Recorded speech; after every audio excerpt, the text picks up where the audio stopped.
بسم اللہ الرحمن الرحیم۔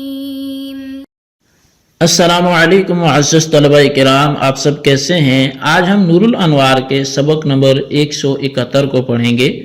آج کے ہمارے سبق کا عنوان ہے عام مخصوص کا بیان۔ آج کے ہمارے سبق کی عبارت ثم ان المصنف لما فرغ عن بیان العامل غیر المخصوص سے شروع ہوتی ہے۔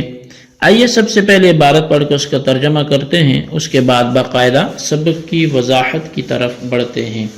مصنف علیہ رحمہ لکھتے ہیں ثم ان المصنف لما فرغ عن بیان العامل غیر المخصوص شرع فی بیان العامل المخصوص وأورد فيه ثلاثة مذاهب وبين كل مذهب بدلیل وشبهه بمسألة فقہیة فقال۔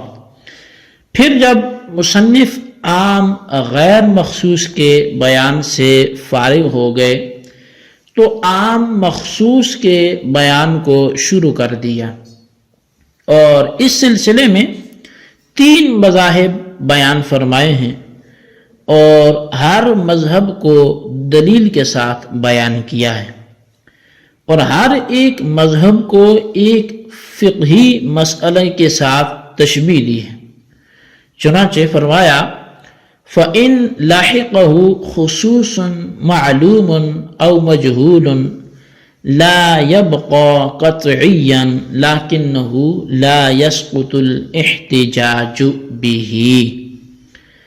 پس اگر عام کو خصوص معلوم یا مجہول لاحق ہو تو وہ قطعی نہیں رہتا، لیکن اس سے استدلال کرنا ساقط نہیں ہوتا۔ ای ان لاحق هذا العام الذي كان قطعيا مخصص معلوم المراد او مجهول المراد فالمختار انه لا تبقى قطعيته ولكن يجب العمل به كما هو شأن سائر الدلائل الظنية من خبر الواحد والقياس۔ یعنی اگر اس عام کو جو قطعی ہے کوئی مخصص معلوم المراد یا مجہول المراد لاحق ہو جائے تو مختار مذہب یہ ہے کہ اس کی قطعیت باقی نہیں رہتی، یعنی اس کی قطعیت باقی نہیں رہتی، لیکن اس پر عمل کرنا یہ واجب ہوتا ہے، جیسا کہ تمام دلائل ظنیہ یعنی جیسے خبر واحد ہے، قیاس ہے، ان کی یہ شان ہے۔ وَالتَّخْصِيصُ فِي الْاصْطِلَاحِ هو قصر العام على بعد مسمياته بكلام مستقل موصول۔ پس تخصیص اصطلاح میں یہ ہے کہ عام کو اس کے بعض افراد پر کلام مستقل موصول کے ذریعے منحصر کیا جائے۔ جی طلبہ کرام، یہ ہمارے آج کے سبق کی عبارت اور اس کا ترجمہ تھا جو آپ نے سماعت کیا۔ آئیے اب آج کے سبق کی جو تشریح اور توضیح ہے اس کی طرف بڑھتے ہیں اور اس کے بعد مزید اپنے سبق کو آگے بڑھاتے ہیں۔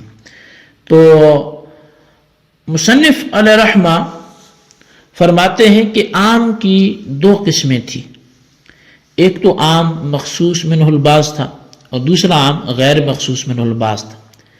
مصنف نے عام غیر مخصوص منہ البعض کے بیان سے فراغت حاصل کی ہے، تو یہاں سے وہ عام مخصوص منہ البعض کو بیان فرما رہے ہیں۔ یعنی پہلے وہ تھا جس سے کسی کو خاص نہ کیا گیا تھا، اور اب وہ عام ہے جس میں سے کچھ نہ کچھ خاص کر لیا گیا ہو۔ چنانچہ عام مخصوص منہ البعض کے سلسلے میں 3 مذاہب اور ان کے دلائل ذکر کیے گئے ہیں، اور ہر مذہب کی مثال میں ایک فقہی مسئلہ بھی پیش کیا گیا ہے۔ چنانچہ پہلا مذہب بیان کرتے ہوئے فرمایا کہ عام جو قطعی الدلالت ہوتا ہے اگر اس کو کوئی مخصص معلوم المراد یا مجہول المراد لاحق ہو جائے تو وہ قطعی الدلالت باقی نہیں رہتا، البتہ اس پر عمل کرنا واجب ہوتا ہے، یعنی اس سے استدلال ساقط نہیں ہوتا، جیسا کہ دلائل ظنیہ یعنی خبر واحد اور قیاس کی یہ ہی شان ہے۔ شارح کہتے ہیں کہ مختار مذہب بھی یہی ہے۔ اور تخصیص کی اصطلاحی تعریف یہ ہے کہ عام کو اس کے بعض افراد پر کلام مستقل موصول کے ذریعے منحصر کرنا، یعنی کلام مستقل موصول کے ذریعے عام کے بعض افراد کو خارج کرنا اور بعض کو اس کے تحت باقی رکھنا، یہ تخصیص ہے۔ کلام مستقل وہ کلام ہے جو مفید حکم ہوتا ہے، اور جو مفید حکم ہوتا ہے اس کا مطلب یہ ہے کہ وہ مفید حکم ہونے میں کسی کا محتاج نہیں ہوتا۔ اور کلام موصول سے مراد یہ ہے کہ عام اور مخصص دونوں کا تلفظ ایک ہی مرتبہ کیا جائے، اور اگر عام کا تلفظ ایک مرتبہ میں کیا گیا اور مخصص کا دوسری مرتبہ میں کیا گیا تو یہ اصطلاحاً تخصیص نہیں ہوگی بلکہ نسخ ہوگی۔ شارح نے تخصیص کی تعریف کے فوائد و قیود بیان کرتے ہوئے فرمایا کہ مخصص اگر سرے سے ہی کلام نہ ہو بلکہ عقل ہو یا حس ہو یا عادت ہو یا بعض افراد ناقص ہوں یا بعض افراد زائد ہوں تو ان تمام صورتوں میں اصطلاحی تخصیص نہیں ہوگی، یعنی اگر کسی عام میں عقل کے ذریعے تخصیص ہو تو وہ اصطلاحی تخصیص نہیں ہے۔ مثلا آیت ہے کہ خالق کل شیء، اللہ ہر چیز کا خالق ہے، ہر چیز کا پیدا کرنے والا ہے۔ اب یہ کل شیء جو ہے یہ عام ہے، لیکن عقل کے ذریعے معلوم ہوتا ہے کہ کل شیء سے مراد اللہ تعالیٰ کی ذات کے علاوہ ہر چیز کو اللہ تعالیٰ پیدا کرنے والا ہے۔ بس یہاں عقل کے ذریعے اللہ کو کل شیء سے خارج کرنا یہ تخصیص اصطلاحی نہیں کہلائے گا۔ اسی طرح احکام تکلیفیہ سے نابالغ بچوں کو اور مجانین کو عقل کے ذریعے خارج کرنا، یعنی وہ احکامات جن میں انسان مکلف ہے، تو اب وہاں سے بچے اور مجانین کو جو خارج کیا یہ اصطلاحی تخصیص نہیں ہے۔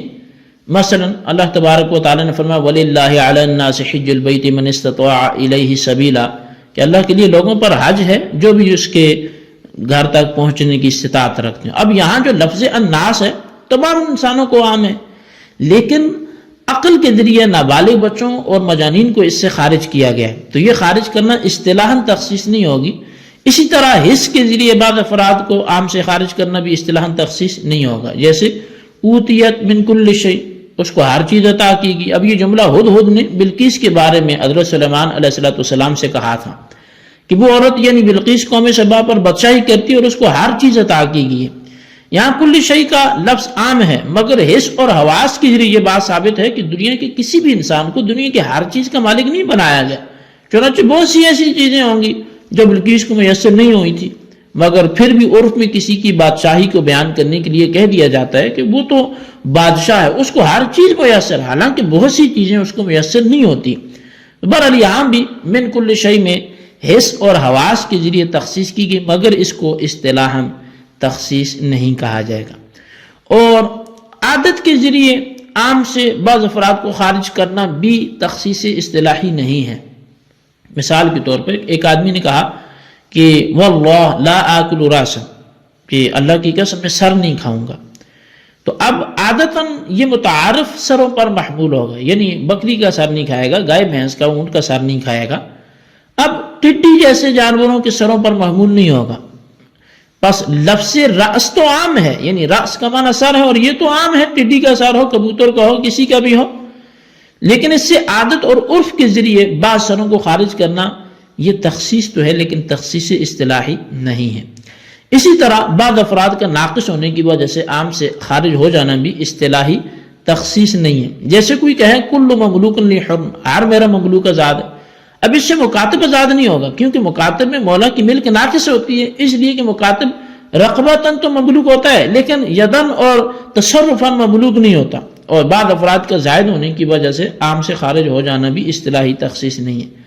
مثال کے طور پہ کوئی شخص یوں کہے واللہ لا آکل فاکہۃ، کہ اللہ کی قسم میں پھل نہیں کھاؤں گا، فاکہ نہیں کھاؤں گا، اور کوئی نیت نہ کرے تو یہ قسم چھواروں کو شامل نہیں ہوگی۔ اگرچہ چھوارے عرفاً اور لغتاً فاقہ میں ہیں، مگر چونکہ ان میں تفقہ یعنی تلذذ سے زائد معنی ہے، یعنی غذائیت کا ہونا ہے، اس لیے زیادتی معنی کی وجہ سے چھواروں کا فاقہ یعنی لفظ عام سے خارج ہونا بھی تخصیص اصطلاحی نہیں ہے۔ بہرحال حاصل یہ کہ غیر کلام یعنی عقل وغیرہ کے ذریعے اگر تخصیص کی گئی ہو تو یہ اصطلاحی تخصیص نہیں ہوگا، اور اس تخصیص کی وجہ سے عام ظنی بھی نہیں ہوگا۔ تو بہرحال یہ ہمارا آج کا سبق تھا، آج اس کو اچھی طرح سمجھیں، اور کئی مثالیں بیان کی گئی جو اصطلاحی تخصیص کے نہ ہونے پر تھی، ان کو آپ خلاصتاً چند ایک مثالیں یاد کر لیں اور رجسٹر پر نوٹ بھی کریں، بالخصوص ان سوالات کے جوابات ہیں۔ سوال نمبر 1 یہ ہے کہ آج کی ہماری گفتگو کون سے عام کے متعلق شروع ہوئی ہے، اس کی وضاحت فرمائیں۔ اور سوال نمبر 2 یہ ہے کہ تخصیص کی اصطلاحی تعریف ذکر کرتے ہوئے کوئی ایسی 2 مثالیں ذکر کریں کہ جن میں تخصیص تو ہے لیکن اصطلاحی تخصیص نہیں ہے۔ اللہ تبارک و تعالیٰ سے دعا ہے جو کچھ ہم نے پڑھا سنا سے یاد رکھنے کی توفیق نصیب فرمائے، آمین بجاہ النبی الامین صلی اللہ علیہ وسلم۔